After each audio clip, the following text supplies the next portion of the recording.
Capítulo 3. Uma reflexão matemática sobre a história. A matemática do Euro-Playboy. O estereótipo de um matemático puro é representado por um homem anêmico, de barba desalinhada e unhas sujas e compridas, trabalhando em silêncio numa mesa espartana, mas desorganizada. Com seus ombros magros e uma pança, ele fica sentado numa sala encardida, totalmente absorvido na tarefa, indiferente à sujeira do ambiente. Foi criado no regime comunista e fala inglês com o sotaque da Europa Oriental. Quando come, migalhas se acumulam na barba. Conforme o tempo passa, ele fica mais e mais absorto em seu objeto de trabalho, teoremas puros, chegando a níveis cada vez mais altos de abstração.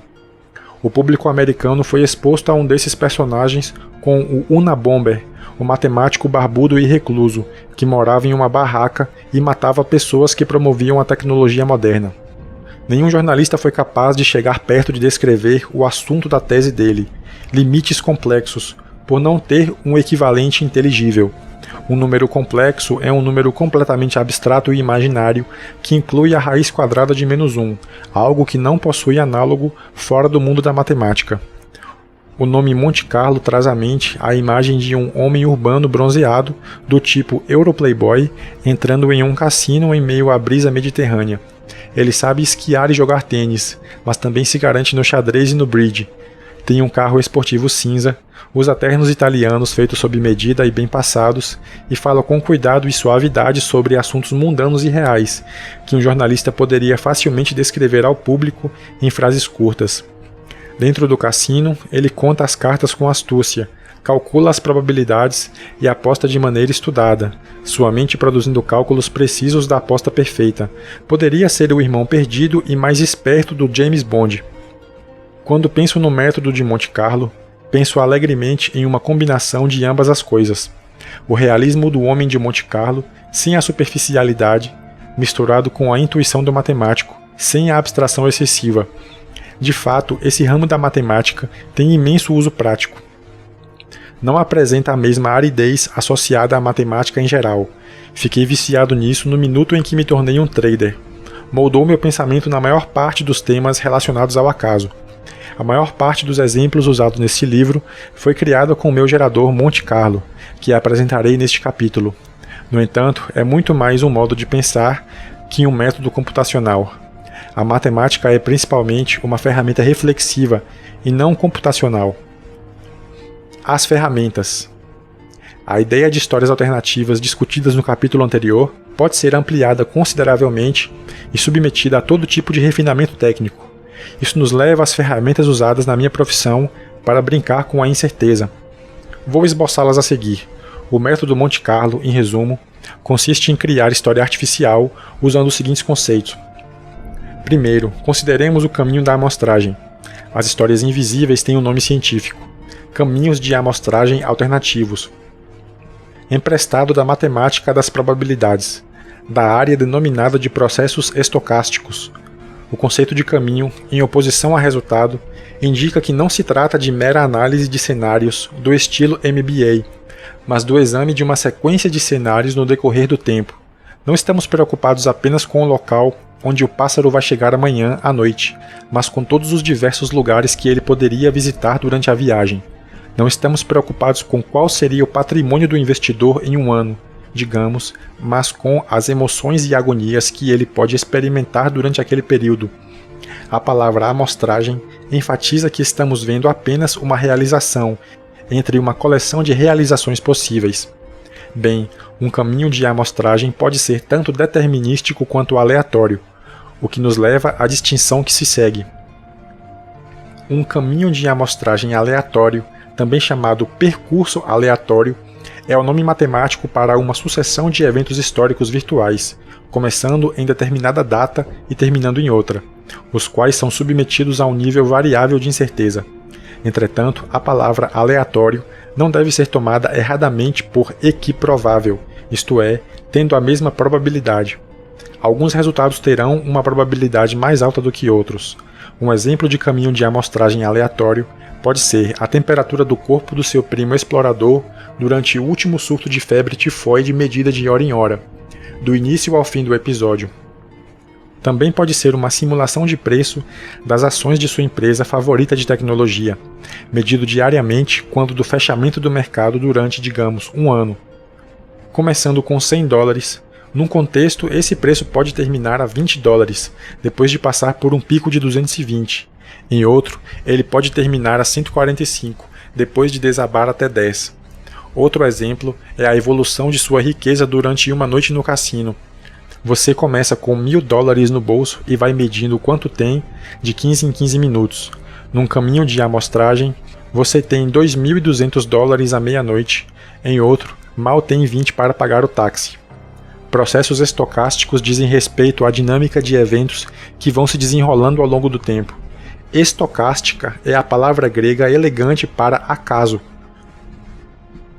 Esse ramo da probabilidade estuda a evolução de eventos aleatórios sucessivos. Pode-se chamá-lo de matemática da história. A chave desse processo é que ele leva em conta o tempo. O que é o gerador Monte Carlo?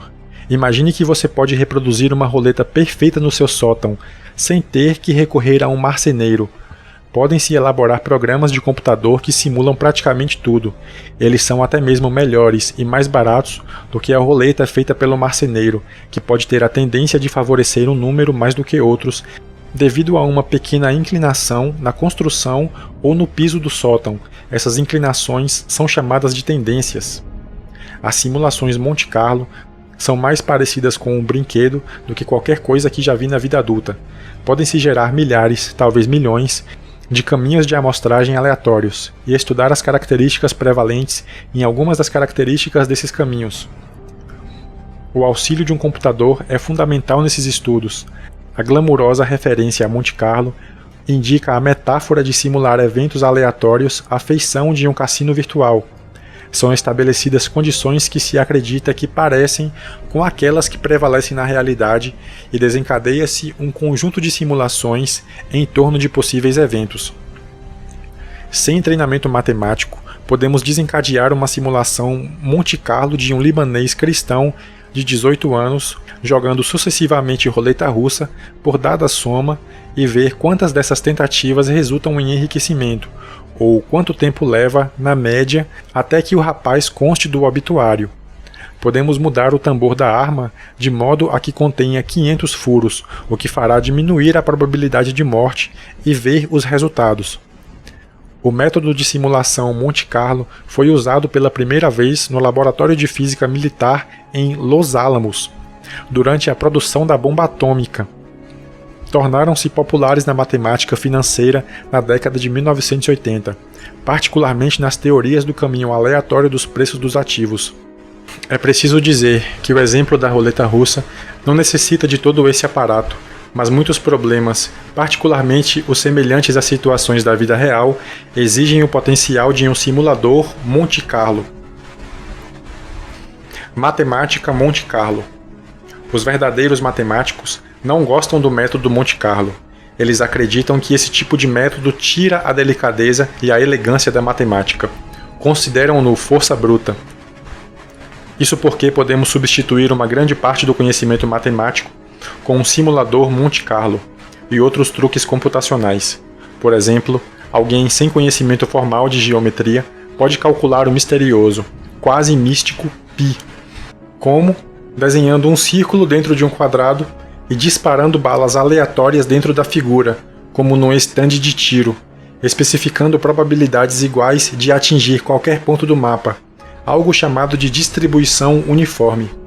A proporção de acertos dentro do círculo, dividida pelo número de tiros dentro e fora do círculo, nos dará um múltiplo do místico π, com precisão possivelmente infinita. É lógico que esse não é um meio tão eficiente de calcular π quanto o modo analítico, isto é, matemática, mas o método pode dar a alguns usuários maior compreensão do assunto do que linhas e linhas de equações. O cérebro e a intuição de certas pessoas são orientados de tal modo que elas são mais capazes de aprender um ponto dessa maneira. Eu me incluo entre elas. O computador talvez não seja algo natural para o cérebro humano, nem a matemática. Não sou um matemático nativo, isto é, falo matemática com um traço de sotaque estrangeiro. Isso porque não me interessam as propriedades matemáticas per si, apenas suas aplicações, enquanto um matemático estaria interessado no aperfeiçoamento da ciência matemática por meio de teoremas e provas. Sou incapaz de me concentrar na solução de uma única equação, a menos que motivado por um problema real, com um mínimo de ganância. Assim, a maior parte do que eu sei vem de vender e comprar derivativos. O mercado de opções me levou a estudar a matemática da probabilidade. Muitos jogadores compulsivos, que de outra forma seriam de inteligência mediana, adquirem notáveis capacidades para lidar com as cartas graças à sua ambição. Outra analogia seria a gramática. Em geral, a matemática é uma gramática tediosa e sem insights. Há aqueles que estão interessados na gramática por si só e aqueles interessados em evitar solecismos quando redigem documentos. Somos chamados quants. Como físicos, temos mais interesse no emprego da ferramenta matemática do que na ferramenta em si mesma. Os matemáticos nascem, nunca se fazem, físicos e quants também. Não me preocupo com a elegância e a qualidade da matemática que uso, desde que atinja meu objetivo. Recorro à máquina Monte Carlo sempre que posso, ela consegue fazer o serviço. É também mais didática e será usada neste livro para dar exemplos. Na verdade, a probabilidade é uma área de investigação de natureza introspectiva, pois afeta mais de uma ciência, e particularmente a mãe de todas as ciências, que é o conhecimento. É impossível avaliar a qualidade do conhecimento que estamos adquirindo sem permitir uma parcela de aleatoriedade na maneira como é obtido e sem despojar a argumentação da coincidência fortuita que pode ter se imiscuído na sua construção. Na ciência, a probabilidade e a informação são tratadas exatamente da mesma maneira. Todo grande pensador trabalhou com a probabilidade, a maioria deles de modo obsessivo. As duas maiores mentes da minha opinião, Einstein e Keynes, começaram sua jornada intelectual com ela.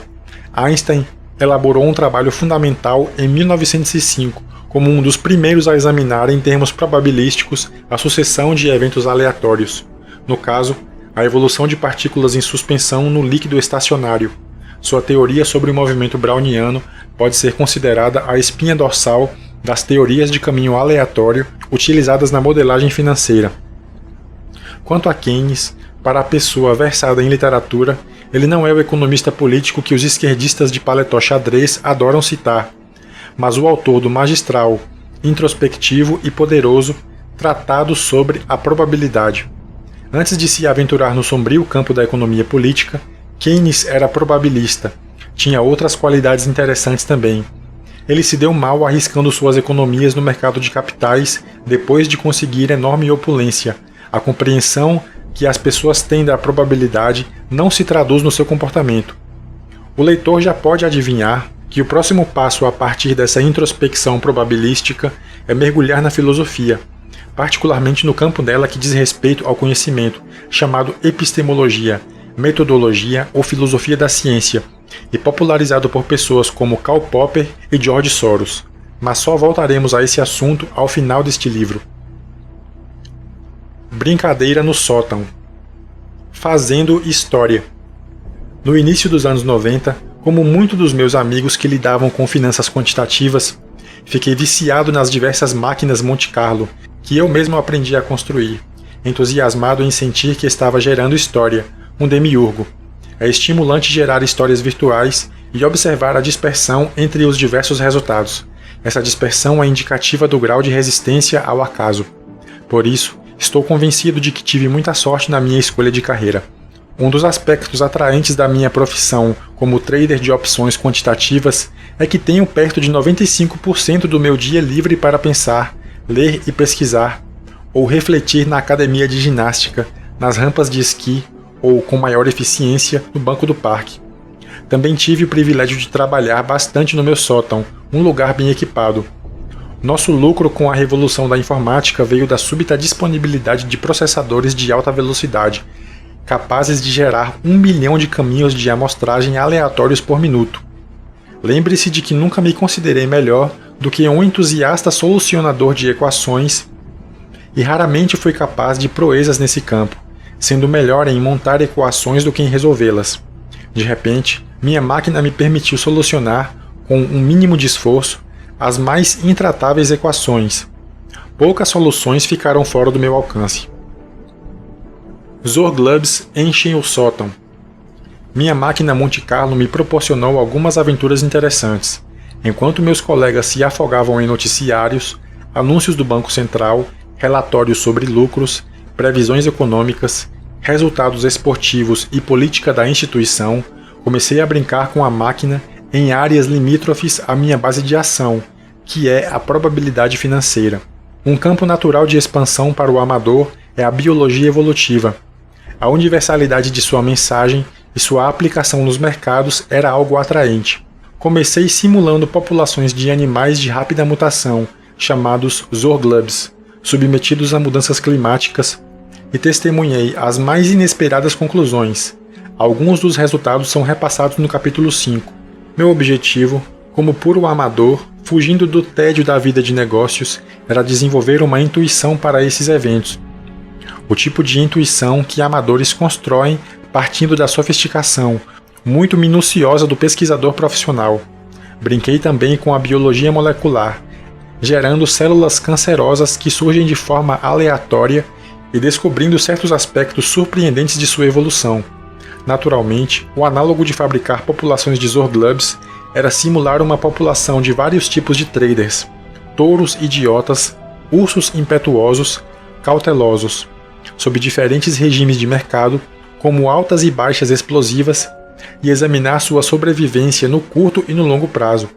Dentro dessa estrutura, os touros idiotas, traders que enriqueceram em um mercado em alta, usariam os procedimentos para a compra de mais ativos, jogando os preços ainda mais para cima, até os seus últimos tostões. Os ursos, contudo, raras vezes arrebentam na alta, para logo em seguida explodir na baixa. Meus modelos mostraram que quase ninguém, na realidade, ganha dinheiro. Os ursos caíram como moscas na alta e os touros foram dizimados no final, quando os lucros evaporaram ao parar a música. Mas houve uma exceção. Alguns dos que negociavam opções, eu os chamo de compradores de opções, tinham surpreendentemente conservado seu poder, e eu quis ser um deles. Por quê? Porque eles podiam comprar o seguro contra a explosão, podiam dormir livres de ansiedade à noite, graças ao conhecimento de que sua carreira não estaria ameaçada devido ao resultado de um único dia. Se o tom deste livro parece apoiado na cultura do darwinismo e da teoria da evolução, isto não se deve a nenhum tipo de ensino formal em ciências naturais, mas do modo evolutivo de pensar que me foi ensinado pelos simuladores Monte Carlo. Tenho que reconhecer que superei em fase de geração caminhos aleatórios toda vez que quero explorar uma ideia. Mas, devido ao hábito de brincar com máquinas Monte Carlo durante anos, não consigo mais visualizar um resultado realizado sem referência aos não realizados. Chamo isso de resumir subhistórias, expressão que peguei emprestada do interessante físico Richard Feynman, que aplicou esses métodos para estudar a dinâmica das partículas. Usar meu Monte Carlo para fazer e refazer a história me fez lembrar dos romances experimentais, os chamados Nouvelle Romance, de escritores como Alan Robb Grillet, populares nas décadas de 60 e 70. Neles, o mesmo capítulo podia ser escrito e revisto, e o escritor mudava o enredo e abria um novo caminho a cada vez. De certa forma, o autor estaria livre da situação passada que havia ajudado a criar e se permitia a indulgência de mudar o enredo retroativamente. Desprezando a história. Mais uma palavra sobre a história sob a perspectiva Monte Carlo. A sabedoria das histórias clássicas me estimula a gastar mais tempo na companhia dos historiadores clássicos, mesmo que as narrativas, como a do Alerta de Solon, tenham se beneficiado da pátina do tempo. Entretanto, isso vai contra a natureza. Aprender com a história não é natural para nós, humanos, fato que é plenamente observável nos intermináveis ciclos de grandes altas rápidas e quedas abruptas dos mercados modernos. Refiro-me a historietas, não à teoria da história, o historicismo em grande escala, que visa interpretar os eventos com teorias baseadas na descoberta de certas leis da evolução da história, o tipo de hegelianismo e de historicismo pseudocientífico que leva a conclusões como a do fim da história, É pseudocientífico porque extrai teorias de eventos passados sem aceitar o fato de que essas combinações de eventos poderiam ter surgido por obra do acaso. Não há meios de provar suas assertivas com um experimento controlado. Para mim, a história tem utilidade somente no nível de minha sensibilidade desejada, afetando o modo pelo qual desejo pensar com referência aos eventos passados, sendo capaz de roubar melhor as ideias de outros e alavancá-las, corrigir o defeito mental que parece bloquear minha capacidade de aprender com os outros. É o respeito aos mais velhos que eu gostaria de desenvolver, reforçando a deferência que instintivamente sinto por pessoas com cabelo grisalho, mas que tem sido erodido na minha vida como trader, em que idade e sucesso estão, de certa forma, dissociados. Na verdade, tenho dois meios de aprender com a história: o passado, lendo os mais velhos, e o futuro, graças ao meu brinquedo Monte Carlo. Forno quente. Como mencionei, não é natural para nós aprender com a história. Temos pistas o bastante para acreditar que nossa estrutura genética não favorece o legado da experiência. É lugar comum dizer que as crianças aprendem somente de seus erros. Elas só param de querer pôr a mão num forno quente quando se queimam. Não há alerta de adultos que desenvolva nelas a menor forma de cautela. Só que os adultos também sofrem da mesma doença. A questão foi examinada pelos pioneiros da economia comportamental, Daniel Kahneman e Amos Tversky, com relação às escolhas de tratamentos médicos arriscados. Eu próprio testemunho isso, pois sou extremamente displicente na área da detecção e prevenção. Isto é, me recuso a calcular meus riscos a partir das probabilidades calculadas para outros, achando que sou especial. Contudo, sou extremamente agressivo no tratamento das afecções médicas, reajo de maneira excessiva quando me queimo, o que não tem coerência com um comportamento racional em face da incerteza. Esse desprezo congênito pela experiência dos outros não se limita às crianças ou a gente como eu. Afeta em grande escala pessoas que tomam decisões empresariais e investidores. Se você pensa que apenas ler livros de história vai ajudá-lo a aprender com os erros dos outros, considere a seguinte experiência do século XIX. Em um caso notório da psicologia, o médico suíço Claparede tinha uma paciente com uma amnésia extremamente debilitante.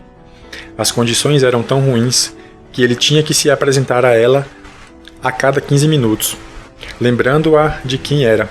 Um dia ele escondeu um alfinete na mão antes de apertar a dela. No dia seguinte, a paciente rapidamente recolheu a mão quando ele tentou cumprimentá-la, mas não o reconheceu. Desde então, muitas discussões sobre pacientes com amnésia mostram algum tipo de aprendizado sem que a pessoa esteja ciente e sem que isso seja guardado na memória consciente. O nome científico da distinção entre as duas memórias, a consciente e a não consciente, é declarativa e não declarativa. Muito da prevenção de riscos que vem da experiência é parte da segunda. Se desenvolvi um respeito pela história, foi apenas me tornando consciente do fato de que não fui programado para aprender sobre ela em um texto de referência. Na verdade, pode ser ainda pior. Em alguns aspectos, não aprendemos com nossa própria história. Inúmeras linhas de pesquisa têm examinado nossa inabilidade de aprender com nossas reações a eventos passados. Por exemplo, as pessoas não lembram que suas reações emocionais a experiências passadas, positivas ou negativas, tiveram vida curta. Elas continuam pensando que a compra de um objeto vai trazer uma felicidade duradoura ou até mesmo permanente, ou que um revés causará um sofrimento profundo e prolongado, quando reveses similares no passado não as afetaram por muito tempo e a alegria da compra pouco durou. Todos os meus colegas que fizeram pouco caso da história fracassaram, e ainda estou para encontrar alguém assim que não tenha tido um fracasso espetacular. Contudo, o ponto mais interessante está nas notáveis similaridades de sua abordagem. Tenho observado muitas analogias entre os que fracassaram na crise do mercado de ações de 87, os que tiveram o mesmo fim no naufrágio do Japão em 1990, os que se arrebentaram na debacle do mercado de títulos de 1994, os que estouraram com a Rússia em 1998 e os que foram a pique comprando ações da Nasdaq no ano 2000. Todos alegaram que os tempos são diferentes, ou que o mercado naquela época era diferente, e ofereceram argumentos intelectuais aparentemente bem fundamentados, de natureza econômica, para justificar suas alegações. Foram incapazes de aceitar o fato de que a experiência dos outros estava ali exposta a céu aberto. disponível livremente para todos, inclusive com livros sobre crises em todas as livrarias. Além dos fracassos sistêmicos generalizados, tenho visto centenas de traders forçados a abandonar o negócio depois de naufragar de maneira tola, a despeito dos avisos dos veteranos, como a criança que põe a mão no forno. Isso lembra minha atitude quanto à detecção e prevenção de uma série de doenças às quais estou sujeito. Todo mundo acha que é diferente, o que amplifica o choque do "porque eu" depois do diagnóstico.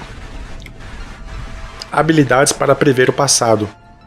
Essa questão pode ser discutida sob diferentes pontos de vista. Os especialistas chamam o desprezo pela história de determinismo histórico, caracterizado, em suma, por uma crença segundo a qual todos sabemos quando está sendo escrita a história.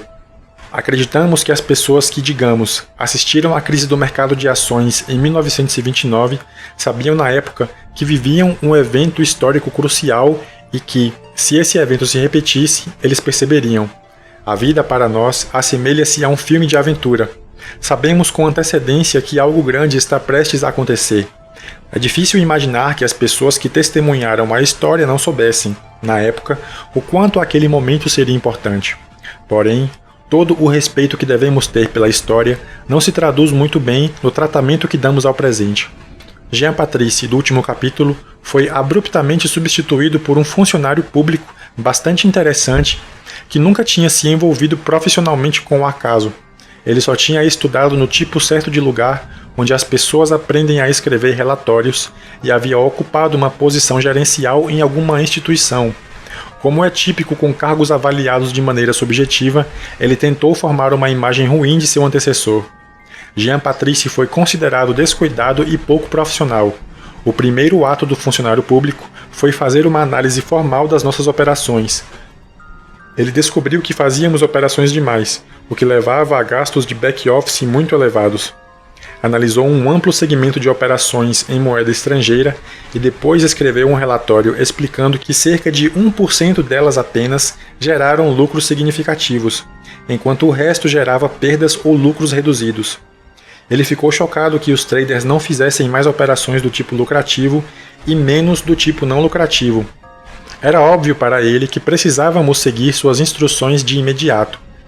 Se dobrássemos as operações lucrativas, os resultados para a instituição seriam excelentes. Como traders tão bem pagos não haviam pensado naquilo antes? As coisas parecem óbvias depois que acontecem. O funcionário público era um homem muito inteligente. E esse tipo de erro é bem mais prevalente do que seria de imaginar. Tem a ver com o modo como nossa mente lida com a informação histórica. Quando olhamos para o passado, ele sempre parece determinístico, já que uma única probabilidade ocorreu. Nossa mente interpreta a maior parte dos eventos não considerando os precedentes, mas os seguintes. Imagina fazer uma prova conhecendo as respostas. Embora saibamos que a história segue adiante, é difícil perceber que a vemos em retrospectiva. E por que isso? Discutiremos melhor no capítulo 11, mas eis uma explicação possível. Nossa mente não foi projetada para compreender como o mundo trabalha, e sim para escapar de problemas depressa e ter filhos. Se fosse feita para que compreendêssemos as coisas, então teríamos uma máquina nela capaz de repassar a história como em um videocassete, com a cronologia correta, o que nos retardaria tanto que teríamos dificuldade de funcionar. Os psicólogos chamam essa supervalorização do que se sabe no momento de um evento devido a informações posteriores o viés retrospectivo, que é o efeito "eu já sabia". O funcionário público passou a chamar as operações que não geravam lucros de erros grosseiros, como os jornalistas julgam decisões que acabam custando a um candidato à eleição de erro. Repetirei isso até ficar rouco. Um erro não é algo que se determina depois do fato, mas sim à luz das informações que se tinha até então. Um efeito mais perigoso do viés retrospectivo é que aqueles que são muito bons em prever o passado pensarão em si mesmos como bons em prever o futuro e se sentirão confiantes quanto à sua habilidade em fazê-lo. É por isso que acontecimentos como o 11 de setembro nunca nos ensinam que vivemos em um mundo em que eventos importantes não são previsíveis. Até o colapso das Torres Gêmeas parece ter sido previsível na época. Meu Solon. Tenho outra razão para ser obcecado pelo alerta de Solon. Retorno ao mesmo quinhão de terra do Mediterrâneo Oriental, onde a história aconteceu. Meus ancestrais experimentaram fases de extrema opulência e de vergonhosa penúria no decurso de uma única geração, com abruptas regressões que pessoas à minha volta, com a memória de um progresso constante e linear, não creem possível, pelo menos não na época em que descrevo. Os que me cercam ou tiveram até agora poucos reveses familiares, com exceção da Grande Depressão, ou, mais frequentemente, não são imbuídos de um senso histórico bastante aguçado para refletir sobre o passado. É como se a alma de gente com minha formação grego-ortodoxa do Mediterrâneo Oriental e de cidadãos da Roma Oriental tivesse sido gravada com a lembrança daquele triste dia de abril, cerca de 500 anos atrás, quando Constantinopla, invadida pelos turcos, desapareceu da história, deixando-nos como súditos perdidos de um império morto, minorias muito prósperas em um mundo islâmico, com uma saúde muito frágil. Lembro-me vivamente da imagem de meu avô, um homem digno, ex-vice-primeiro-ministro e filho de um vice-primeiro-ministro, que só vi vestido de terno, residindo num apartamento de aspecto deprimente em Atenas, tendo seus bens se dissipado durante a Guerra Civil Libanesa. Incidentalmente, tendo experimentado a devastação da guerra, acho o empobrecimento indigno muito mais duro do que o perigo físico. De certa forma, morrer com toda a dignidade me parece muito preferível a viver uma vida de faxineiro, que é uma das razões pelas quais detesto os riscos financeiros muito mais do que os riscos físicos. Estou certo de que Creso se preocupava mais com a perda do seu reino do que com os perigos que corria sua vida. Há um aspecto importante e incomum do pensamento histórico, talvez mais aplicável a mercados do que a qualquer outra coisa. Diferentemente de muitas ciências exatas, a história não se presta à experimentação, mas de certa forma, em geral, a história é bastante poderosa para nos dar, ao longo do tempo, no médio e no longo prazos, a maior parte das situações possíveis, enterrando o bandido. Transações ruins acabam pegando você, disse frequentemente no mercado de capitais. Os matemáticos da probabilidade dão a isso um nome elegante de ergodicidade. Significa, grosso modo, que sob certas circunstâncias, caminhos de amostragem aleatórios muito longos terminam parecendo uns com os outros. As propriedades de um caminho de amostragem muito longo seriam semelhantes às propriedades Monte Carlo de uma média de caminhos mais curtos. Se tivesse vivido 1000 anos, o faxineiro do capítulo 1, que ganhou na loteria, não poderia esperar ganhar mais loterias. Aqueles que não tiveram sorte na vida, a despeito de sua capacidade, subiriam no final. O idiota sortudo poderia ter se beneficiado de alguma sorte na vida, mas no longo prazo convergeria lentamente para o estado de um idiota menos sortudo. Cada um reverteria a seus atributos no longo prazo. Pensamento destilado. Notícia de última hora. O jornalista Mia Betinoir entrou neste livro com George Will, lidando com resultados aleatórios. Na próxima etapa mostrarei como meu brinquedinho Monte Carlo ensinou-me a apreciar o pensamento destilado, expressão que uso para designar o pensamento que se baseia nas informações à nossa volta que foram despojadas dos ruídos sem sentido que desviam a atenção. Isso porque a diferença entre ruído e informação, o tópico deste livro tem uma analogia. É a diferença entre jornalismo e história. Para ser competente, um jornalista deveria encarar os assuntos da mesma forma que um historiador, sem enfatizar o valor da informação que ele está fornecendo, ao dizer, por exemplo, hoje a bolsa subiu, mas essa informação não é tão importante, pois ela resulta principalmente do ruído. No entanto, ele certamente perderia seu emprego ao banalizar o valor da informação que tem em mãos. Não apenas é difícil para o jornalista pensar mais como um historiador, mas o historiador, que tristeza, está ficando mais parecido com o jornalista. Para uma ideia, idade é beleza. É prematuro discutir a matemática dessa tese. A aplicabilidade do alerta de Solon sobre a vida na aleatoriedade, em contraste com a mensagem exatamente oposta que nos apresenta a cultura prevalente, afogada pela mídia, reforça meu instinto de valorizar o pensamento destilado sobre o pensamento mais novo, independente da aparente sofisticação do segundo. Outra razão para acumular respeitáveis volumes na minha mesa de cabeceira, confesso que os únicos assuntos sobre os quais leio atualmente na imprensa são as bisbilhotices sociais da alta roda, muito mais interessantes, encontradas em Tatler, Paris Match e Vanity Fair, além da Economist. Além do decoro do pensamento antigo, em comparação com a grossura da tinta fresca, gastei algum tempo redigindo a ideia na matemática dos argumentos evolutivos e da probabilidade condicional. Isso porque o fato de uma ideia ter sobrevivido tanto tempo, atravessando tantos ciclos, é indicativo de sua adequação relativa. O ruído, pelo menos algum ruído, foi filtrado.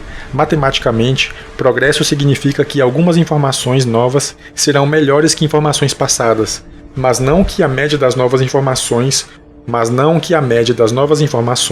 suplantará a média das informações passadas, o que significa que é uma boa escolha, quando em dúvida, rejeitar a nova ideia, a nova informação ou o novo método, clara e chocantemente sempre. Por quê? O argumento em favor de coisas novas e até mesmo de coisas novíssimas é o seguinte: olhe para as profundas mudanças que foram trazidas pelas novas tecnologias, como o automóvel, o avião, o telefone e o computador pessoal. A conclusão mais comum, que prescindiu do pensamento probabilístico, seria de que todas as novas tecnologias e invenções revolucionariam igualmente nossa vida. Mas nesse ponto a resposta não é tão óbvia. Se vemos e contamos apenas os vencedores, com a exclusão dos perdedores, é como dizer que atores e escritores são ricos, ignorando o fato de que atores são, em grande parte, garçons. E têm sorte se comparados aos escritores, que são menos populares e vendem batatas fritas no McDonald's. O jornal de sábado relaciona dezenas de novas patentes de itens que podem revolucionar nossa vida. As pessoas tendem a concluir que, porque algumas invenções revolucionaram nossa vida, as invenções devem ser sancionadas e que devemos preferir o novo ao velho. Tenho opinião oposta. O custo da perda de uma coisa novíssima, como o avião e o automóvel, é minúsculo se comparado à toxicidade e a todo o lixo com que precisamos conviver para possuir essas joias, pressupondo que tenham trazido alguma melhoria para a nossa vida, coisa de que frequentemente duvido. O mesmo argumento se aplica à informação. O problema não é que ela seja divergente e geralmente inútil, mas sua toxicidade. Vamos examinar o valor duvidoso das notícias altamente frequentes, com uma discussão mais extensa e mais técnica de filtragem de sinal e de frequência de observação. Diria aqui que esse respeito pelo tempo, que reverenciamos, nos fornece argumentos para descartar qualquer comércio com o jornalista tagarela moderno e implica uma exposição mínima à mídia como um princípio orientador para alguém envolvido no processo de tomada de decisões num cenário de incertezas. Achar algo além de ruído na massa de noticiário urgente que nos bombardeia é como encontrar uma agulha em um palheiro. As pessoas não percebem que a mídia é paga para chamar a atenção. Para um jornalista, o silêncio raramente sobrepuja a palavra. Nas raras ocasiões em que viajei no trem das 6h42 para Nova York, observei com espanto as hordas de homens de negócios deprimidos, que pareciam preferir estar em outro lugar, diligentemente mergulhados na leitura de The Wall Street Journal, avaliando os detalhes de companhias que, no momento em que escrevo, provavelmente já encerraram suas atividades. Na realidade, é difícil perceber se eles pareciam deprimidos porque estavam lendo o jornal, se pessoas depressivas são levadas a ler jornal, ou se pessoas que vivem fora de seu habitat genético tanto leem jornal quanto parecem sonolentas e deprimidas. Contudo, se no início de minha carreira essa atenção geral ao ruído me ofendia intelectualmente, já que eu considerava a informação insignificante em termos estatísticos para que pudesse chegar a qualquer conclusão de peso, hoje a encaro com grande prazer. Fico feliz em presenciar essa onda de decisões idiotas pautadas no terror pós-leitura de ordens de investimento.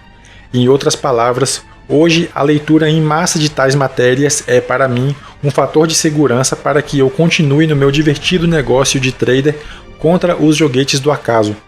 É preciso um enorme investimento em introspecção para aprender que as 30 ou mais horas passadas estudando o noticiário no mês anterior não ajudaram em nenhuma previsão para suas atividades naquele mês e nem ao menos tiveram impacto no seu conhecimento atual do mundo. Esse problema é similar à nossa dificuldade de corrigir erros do passado, como uma matrícula na academia feita para satisfazer uma resolução de ano novo. Muitas vezes as pessoas pensam que certamente será a próxima leva de notícias que vai fazer a diferença em sua compreensão das coisas. Schiller revisitado. A ideia do valor negativo da informação sobre a sociedade deve-se em grande parte a Robert Schiller, não apenas nos mercados financeiros, mas de modo geral, seu trabalho de 1981 talvez tenha sido o primeiro esboço de uma formulação matemática sobre o modo como a sociedade lida com a informação. Schiller plantou sua marca com seu estudo sobre a volatilidade dos mercados, mostrando que se o preço de uma ação é o valor estimado de algo, digamos, os fluxos de caixa futuros de uma corporação, então os preços de mercado são voláteis demais em relação às manifestações tangíveis daquele algo. Os preços oscilam mais do que os fundamentos que devem refletir. Sua reação é visivelmente excessiva, tornando-os às vezes altos demais quando ultrapassam rapidamente as boas notícias ou quando sobem sem motivo aparente e baixos demais em outras ocasiões. A volatilidade diferencial entre preços e informação significa que algo na expectativa racional não funcionou. Os preços não refletem racionalmente o valor no longo prazo dos valores mobiliários, deslocando-se rapidamente numa ou noutra direção. Os mercados tinham que estar errados. Schiller então proclamou que os mercados não são tão eficientes como estabelecia a teoria financeira. Mercados eficientes significavam, em resumo, que os preços deveriam se adaptar a toda a informação disponível, de modo a ser totalmente imprevisíveis para nós humanos, e evitar que as pessoas obtivessem lucros. Essa conclusão desencadeou apelos das ordens religiosas das altas finanças para que fosse destruído o infiel que cometia tal apostasia. É interessante notar que, por uma estranha coincidência, esse mesmo Schiller foi estraçalhado por George Will apenas um capítulo atrás. A principal crítica contra Schiller veio de Robert C. Merton. Os ataques foram puramente no terreno metodológico. A análise de Schiller era muito grosseira. Seu uso de dividendos no lugar de lucros, por exemplo, era um ponto bem fraco. Merton também defendia a posição da teoria financeira oficial, segundo a qual os mercados precisavam ser eficientes e não entregariam oportunidades numa bandeja de prata. Contudo, o mesmo Robert Merton apresentou-se mais tarde como sócio fundador de um hedge fund, que objetivava tirar vantagem das ineficiências do mercado. Embora o hedge fund de Merton tinha constituído um enorme fracasso por causa do problema do cisne negro, do lado negativo, uma iniciativa desse tipo exige por implicação que ele concorde com Schiller sobre a ineficiência do mercado. Em suma, o defensor dos dogmas das finanças modernas e dos mercados eficientes montou um fundo que se aproveitava das ineficiências do mercado. É como se o Papa tivesse se convertido ao islamismo. As coisas não estão melhores hoje. No momento em que escrevo, novos fornecedores oferecem todo tipo de atualizações, notícias de última hora que podem ser enviadas eletronicamente. A taxa de informação não destilada em relação à destilada está crescendo, saturando os mercados. As mensagens dos mais velhos não precisam ser entregues a você como notícias de última hora. Isso não significa que todos os jornalistas sejam joguetes dos fornecedores de ruído aleatório. Há hordas de profissionais ponderados.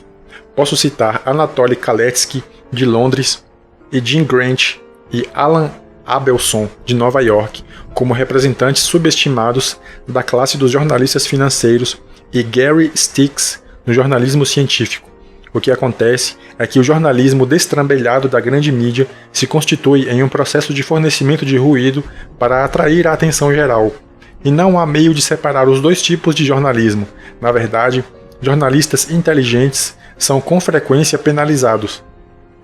Assim como o advogado no capítulo 11, que não se preocupa com a verdade, e sim com os argumentos que podem fazer um júri mudar de opinião e cujos defeitos intelectuais ele próprio conhece intimamente, o jornalismo vai para onde pode atrair nossa atenção, com ferroadas sonoras apropriadas.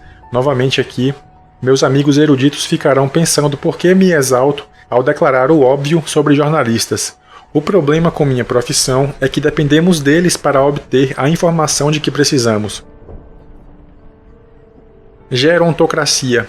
A opção pelo pensamento destilado implica privilegiar velhos investidores e traders, isto é, investidores que estão expostos aos mercados há mais tempo, posição que vai contra a prática comumente adotada em Wall Street, de dar preferência àqueles que têm sido mais lucrativos e preferir os mais jovens sempre que possível. Brinquei com simulações Monte Carlo de populações heterogêneas de traders sob uma variedade de regimes, com forte semelhança com as populações históricas, e encontrei uma significativa vantagem em escolher traders mais velhos, usando como critério de seleção seus anos de experiência acumulada, em vez do sucesso absoluto. Isto é, se não fracassaram rotundamente. Sobrevivência dos mais aptos, uma expressão tão viciada na mídia de investimentos, parece-me não ser algo bem compreendido. Com uma mudança de regime, como veremos no capítulo 5, não fica claro quem na verdade é o mais apto, e aqueles que sobreviverão não são necessariamente os que dão essa impressão. Curiosamente, eles seriam os mais velhos, apenas porque as pessoas mais velhas ficaram mais tempo expostas ao evento raro e podem ser convincentemente mais resistentes a ele. Achei curioso descobrir um argumento evolutivo semelhante na seleção para acasalamento, segundo o qual as mulheres preferem, na média, unir-se a homens sadios mais velhos em vez de homens sadios mais jovens, todos os outros fatores sendo iguais, pois os primeiros fornecem certa evidência de que têm melhores genes. Cabelo grisalho indica uma capacidade maior de sobreviver, desde que, tendo atingido a fase de cabelos grisalhos, tenha maior resistência aos embates da vida. Curiosamente, empresas de seguro de vida na Itália renascentista chegaram à idêntica conclusão, cobrando o mesmo prêmio de seguro para um homem na casa dos 20 anos e outro na casa dos 50, sinal de que tinham a mesma expectativa de vida. Uma vez cruzada a marca dos 40 anos, um homem já tinha apresentado as poucas doenças que poderiam prejudicá-lo. Agora, vamos reformular esses argumentos sob o aspecto matemático. Filóstrato em Monte Carlo, a diferença entre ruído e informação. O homem sábio presta atenção ao significado, o tolo apreende somente o ruído. O poeta grego moderno K.P. Kavafis escreveu em 1915 um poema baseado no adágio de Filóstrato, que dizia que os deuses percebem coisas no futuro, as pessoas comuns no presente e os sábios aquelas que estão prestes a acontecer. Escreveu Kavafis. Na sua intensa meditação, o som oculto das coisas que se aproximam os alcança, e eles ouvem respeitosamente enquanto na rua, do lado de fora, as pessoas não ouvem absolutamente nada. Pensei muito e durante bastante tempo em como explicar, com o mínimo de matemática possível, a diferença entre ruído e significado, e como mostrar por que a escala de tempo é importante na avaliação de um evento histórico. O simulador Monte Carlo pode nos fornecer essa percepção. Começaremos com um exemplo emprestado do mundo dos investimentos, pois nele a ideia pode ser explicada de maneira bastante fácil e aplicada de qualquer outra forma. Vamos inventar um dentista, alegremente aposentado, vivendo em uma agradável cidadezinha ensolarada. Sabemos a priori que ele é um excelente investidor e espera obter um retorno de 15% a mais que um título de uma Treasury Bill com uma taxa de erro de 10%, que chamamos de volatilidade. Isso significa que, de 100 caminhos de amostragem, esperamos que perto de 68 deles caiam dentro de uma faixa de mais ou menos 10% em torno do lucro, isto é, entre 5% e 25%. Para ser técnico, a distribuição normal com curva em formato de sino tem 68% de todas as observações caindo entre -1 e 1 desvios padrões. Isso também significa que 95 caminhos de amostragem caem entre -5% e 35%. Estamos lidando com uma situação bastante otimista, claro. O dentista montou uma mesa de operações muito boa no seu sótão, esperando passar todos os dias úteis observando o mercado com uma xícara de cappuccino descafeinado nas mãos. Tem um temperamento aventureiro, de modo que acha que essa atividade é mais interessante do que ficar passando a broca nos dentes de relutantes velhinhas da Park Avenue. Ele contratou um serviço de internet que lhe fornece continuamente os preços, obtidos hoje por uma fração do que ele paga pelo café. Põe a relação de sua carteira de ações na planilha que mostra e calcula informações sobre vendas, impostos, lucros, etc. E pode assim acompanhar instantaneamente o valor de sua carteira especulativa. Estamos vivendo na chamada Era da Conectividade. Um lucro de 15%, com 10% de volatilidade ou incerteza por ano, se traduz em uma probabilidade de 93% de ganhar dinheiro em determinado ano. Mas numa escala de tempo reduzido, isso se traduz numa probabilidade de 50,02% de ganhar dinheiro em determinado segundo, como é mostrado no quadro 3.1. Com um incremento de tempo muito pequeno, A observação revelará quase nada. Contudo, o coração do dentista não lhe dirá isso. Sendo emotivo, ele sofre a cada perda mostrada em vermelho na tela do computador. Também sente um certo prazer quando o desempenho é positivo, mas que não equivale à dor que experimenta quando é negativo. Quadro 3.1 – Probabilidade de ganhar dinheiro em diferentes escalas.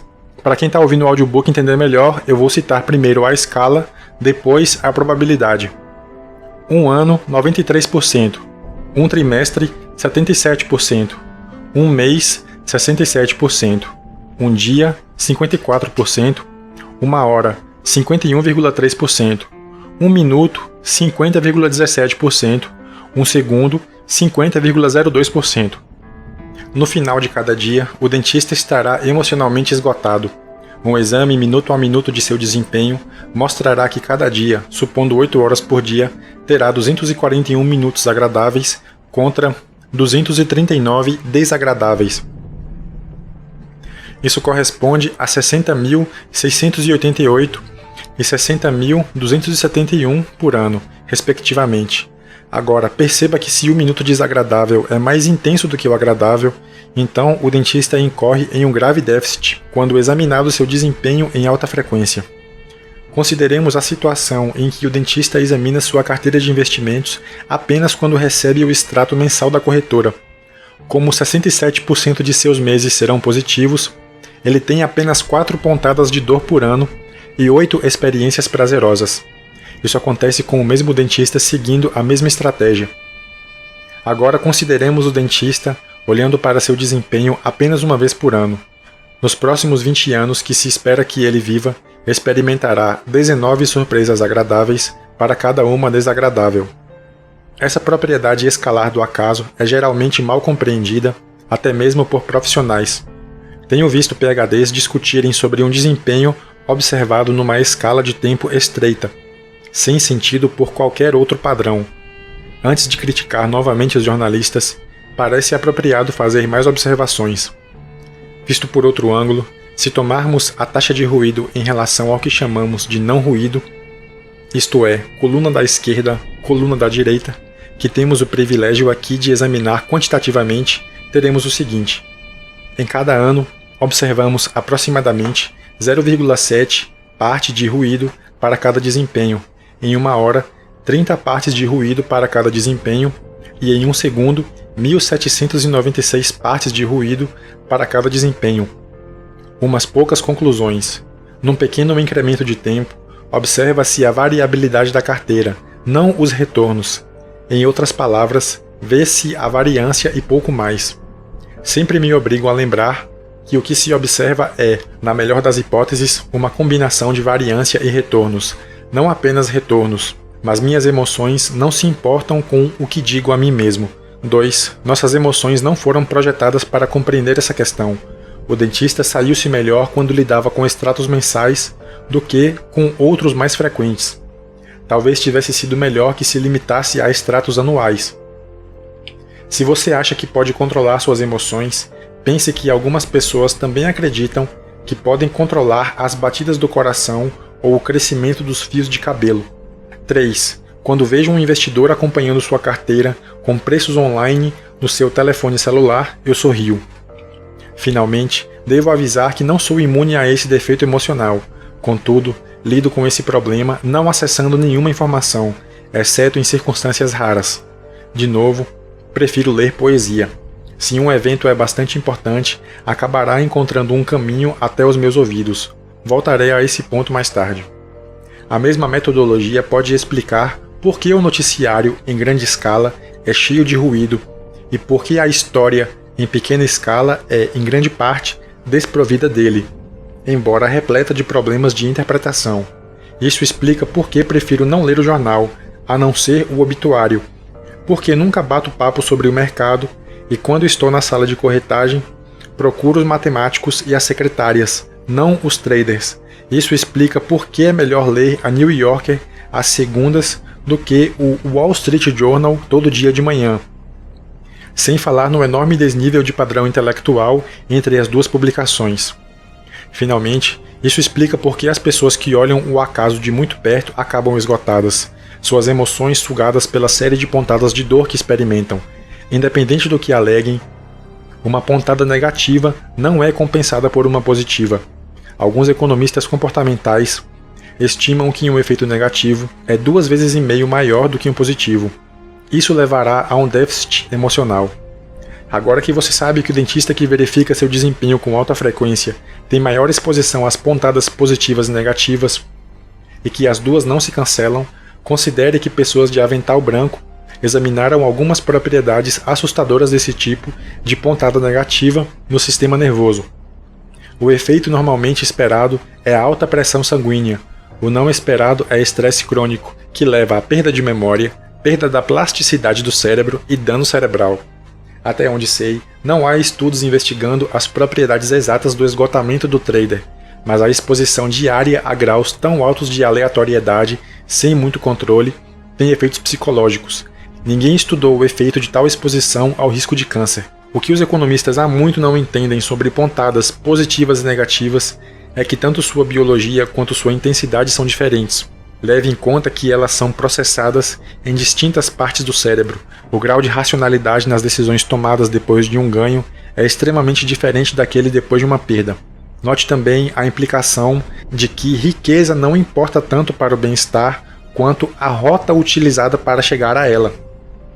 Algumas pessoas supostamente sábias e racionais frequentemente me culpam por ignorar possíveis informações valiosas nos jornais diários e por me recusar a desconsiderar os detalhes do ruído como eventos de curto prazo. Alguns dos meus patrões têm me culpado de viver no mesmo planeta que eles. Meu problema é que não sou racional e tenho forte inclinação a me afogar no acaso e incorrer na tortura emocional. Tenho consciência da minha necessidade de ruminar em bancos de parque e cafés, afastado das informações, mas só posso fazer isso se fico, de certa forma, longe das notícias. Minha única vantagem na vida é que conheço algumas das minhas fraquezas, principalmente a de não conseguir controlar emoções diante do noticiário e de ser incapaz de ver um desempenho com a mente clara. O silêncio é muito melhor. Falaremos mais sobre isso na parte 3.